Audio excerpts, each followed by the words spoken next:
100 Years, 100 Voices. A St. John Centennial Oral History project conceived and produced by WSJS Radio, where every day is history. Testing 1, 2, 3. Testing 1, 2, 3. ¿En Ok. español me van a hablar? Perfecto, sí. Sí, ¿Puedo hablar? Lo vamos a hacer en español. Okay. Buenos días y bienvenido a WSJS, donde todos los días es parte de la historia. Soy Salvador Gabriel Gómez. Estoy hoy con la jueza presidenta del Tribunal Supremo, Liana Fior. Buenos días, Liana. Muy buenos días, Salvador. Encantada de estar aquí contigo. Igual. Ok, vamos a empezar con las preguntas. ¿Está Claro. bien con usted? No hay ningún problema. ¿Cuándo y por qué fue que usted estudió en St. John's School? Bueno, yo estudié en St. John's desde el 61, creo que fue, hasta el 63, mis últimos 3 años de escuela superior. ¿Por qué? Porque yo viví en Estados Unidos y me vine acá a Puerto Rico a vivir con mi abuelita. Y mi abuela vivía aquí en el condado. Y la escuela más cerca que me llamaba la atención pues fue St. John's. Y por esa razón, que es bastante fortuita, pues empecé en St. John's. Me quedé en St. John's porque me gustó mucho. Qué bueno, como a mí. ¿Cómo fue su experiencia como estudiante? La experiencia de estudiante fue increíblemente enriquecedora. Me gustó mucho desde un principio. Tuve unos profesores excelentes. Era una escuela pequeña. Mi clase no era de más de 20, 25 estudiantes. Nos conocimos todos. Los maestros nos conocían. Y como te digo, eran excelentes. Y a mí me gustaba estudiar. Así que estaba bien contenta. Somos parecidos, me estoy dando cuenta de eso. ¿Usted se acuerda de su maestro o maestra? Claro que me acuerdo, sí hicieron una impresión muy grande en mí. En las clases de ciencia tuve a Mr. Córdoba. Y a pesar de que yo no pensaba que yo era muy científica, la verdad es que disfruté muchísimo y hasta me interesé mucho en la ciencia. Él me dio biología y me dio química. La clase de matemática fue Mr. García, Chago García. Mr. García trató mucho de que yo me interesara en la matemática. Hizo todo lo que pudo, pero la realidad es que no era mi materia. Pero era un tremendo maestro porque a pesar de eso aprendí. En las clases de inglés, que ese sí era mi amor, escribir, leer, estudiar idiomas, tuve a Mr. Lyford. Mr. Lyford nos tenía escribiendo todas las semanas, teníamos que escribir algo, hacer un trabajo escrito de 2 páginas a maquinilla por lo menos. Y tú sabes qué, que cuando yo llegué a la universidad, que tuve que coger ese primer año un curso sobre humanidades, que realmente era inglés, y teníamos que escribir mucho también, yo entregué mi primer trabajo y la maestra me llamó y me dijo, mira, este trabajo es tuyo. Y yo me sentí hasta ofendida de que lo dudara. Y le dije, pues sí. Me dijo, pero es que está tan bien escrito. Y yo le digo, bueno, es que yo tengo una muy buena preparación. Y le conté. Y ella se quedó asombrada y le agradó mucho saber que había tenido tremenda preparación en inglés. ¿Quién más? Bueno, tuve, Mrs. Calderón, eso fue en latín. Yo cogí 2 años de latín, aquí se daba latín. Y Era voluntario, ¿verdad? No era que uno tuviera que cogerlo, pero a mí me gustaba. pienso que ahí fue que te empezaron a gustar las leyes y la justicia y todo eso. Pues si tú supieras que no, yo nunca pensé ser abogada hasta después de graduarme de universidad.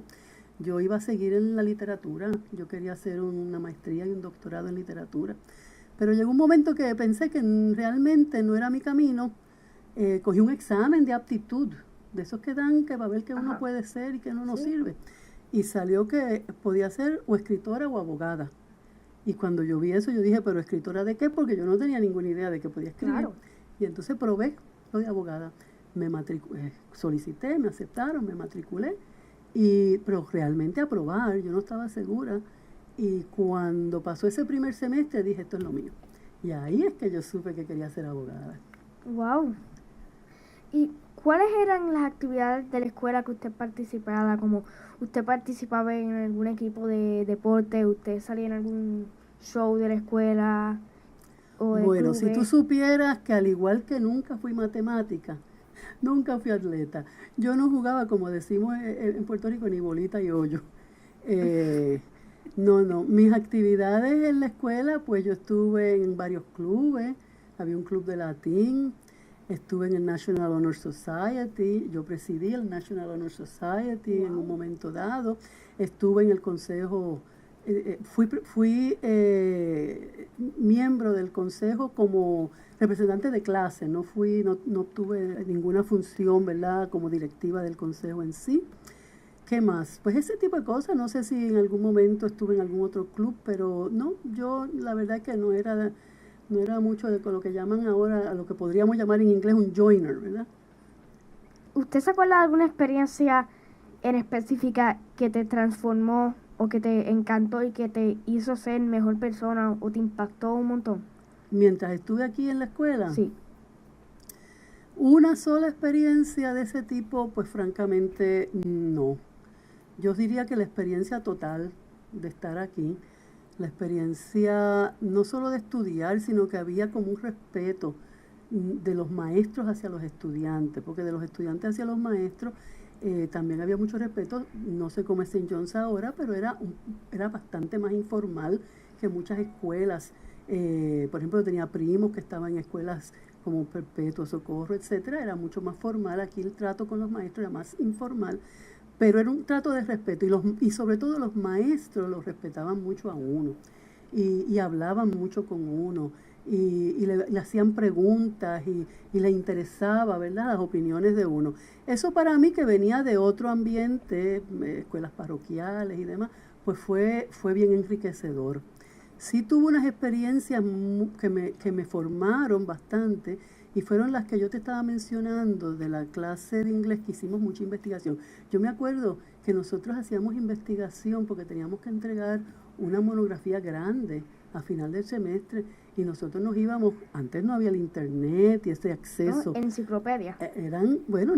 Nosotros íbamos a buscar las fuentes originales, no las enciclopedias, las fuentes originales, y nos estábamos metidos en la biblioteca de la Universidad de Puerto Rico, que era la biblioteca más grande que había en ese momento, donde más fuentes, más recursos bibliográficos había.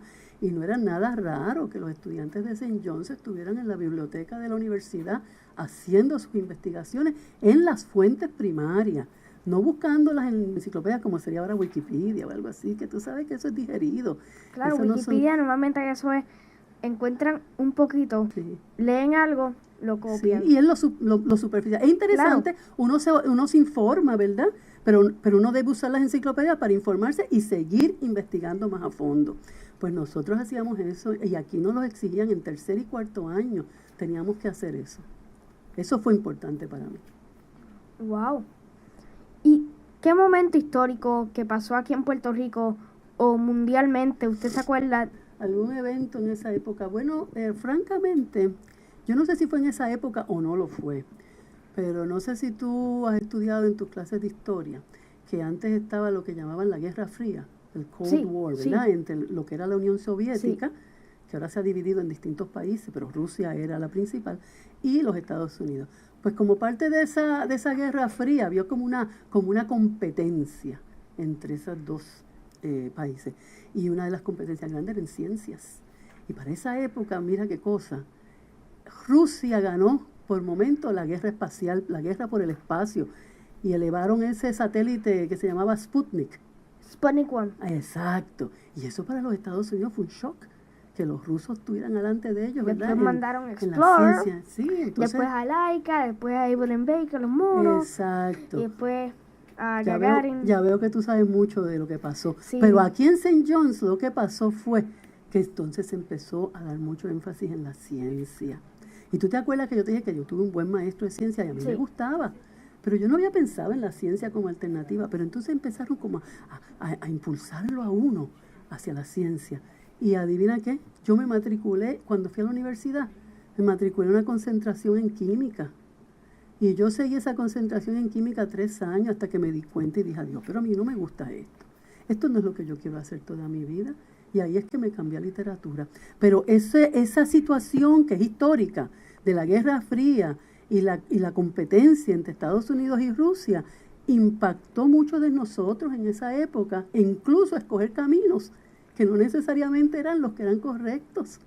Y menos mal que yo me di cuenta a tiempo y cambié en la universidad. Eso yo lo recuerdo.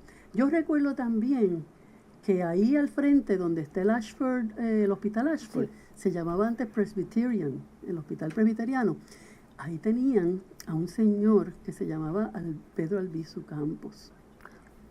Cuando yo estaba en escuela superior, él estaba internado allí. Y fíjate que a pesar de eso, que eso es bien histórico, nosotros teníamos bien poca conciencia de que eso estaba pasando, de que una persona como esa estaba ahí al frente de nosotros. Eso realmente no es hasta después que yo caigo en cuenta y digo, diache, si ahí en esos años estaba don Pedro Albizu Campos en el hospital al frente de nosotros. Wow. ¿Hay alguna anécdota que usted tenga o experiencia aquí que le impactó? Imagínate que éramos 20 estudiantes nada más por clase, 25, pues obviamente era una escuela que la matrícula era cara. Y yo me matriculé pues con una matrícula.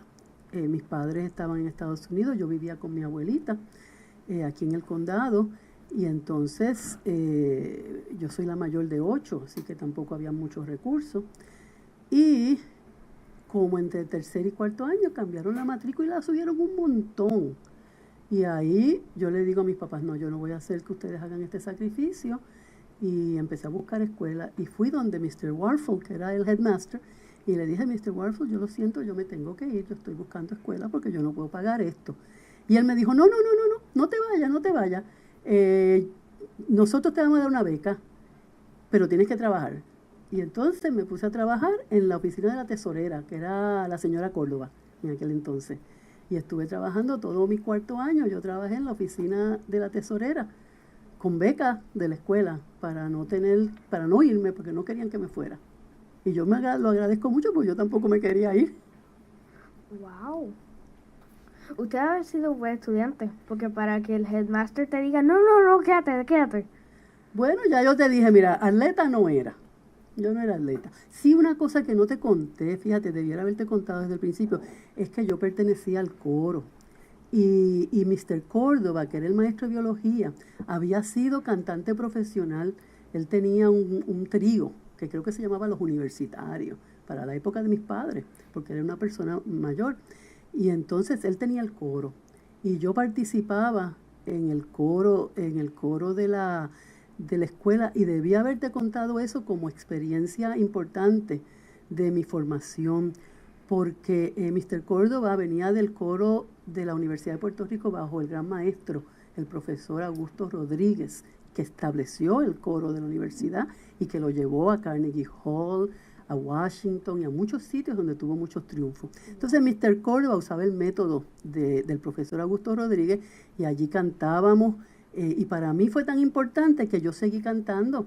Yo luego pertenecía al coro de la Universidad de Puerto Rico, pertenecía al coro del Conservatorio de Puerto Rico, y canto en el coro de la Ópera de Puerto Rico ahora. Así que esa primera experiencia musical con coros la tuve aquí en St. John's. Pero vamos a volver a la pregunta que me hiciste, que era sobre si yo era buena estudiante. Pues sí, yo era buena estudiante, a mí me gustaba, era buena porque me gustaba aprender, me gustaba estudiar. A veces me enfrascaba en discusiones con los profesores que me decían, Leana Fiol, está bien ya, y me mandaban a callar. Pero siempre me gustó y siempre tuve buenas notas. Primera memoria que usted tuvo. La primera memoria de St. John's, bueno, si tú supieras, mi primera memoria de St. John's fue aún antes de estar matriculada, cuando estaba buscando escuela, porque fui a algunos lugares y entonces vine aquí a una entrevista. Incluso me entrevistó Mr. Warfel, pero también me entrevistaron otras maestras, y no sé por qué, yo recuerdo haber entrado por la escuela, que no se entraba por donde se entra ahora, se entraba por el frente del otro edificio, por el frente del otro edificio. Era un sitio humilde, no era un sitio, no tenía nada, era un edificio bien utilitario. Pero algo allí me llamó la atención, y sobre todo al hablar con los maestros, y cuando salí me acuerdo haberle dicho a mi abuela, yo quiero estar aquí. Yo te dije que éramos una familia de 8 hijos, yo era la mayor. St. John's era bastante caro, aún en comparación con las escuelas antes. Y me dice mi abuelita, bueno, si tú quieres estar aquí, yo ayudo, habla con tus padres a ver si entre todos podemos. Y así fue, mi abuelita ayudó porque yo quería estar en esta escuela, yo sentía como que este era el lugar para mí. Ese es mi primer recuerdo de la escuela. Wow. Esto fue Salvador Gabriel con WSJS, con la jueza presidenta del Tribunal Supremo, Liana Fiont. Muchas gracias, Liana, por haber venido acá. Gracias a ti, Salvador, gracias a la profesora y gracias a St. John's por llamarme y permitirme este paseo por el pasado. Gracias.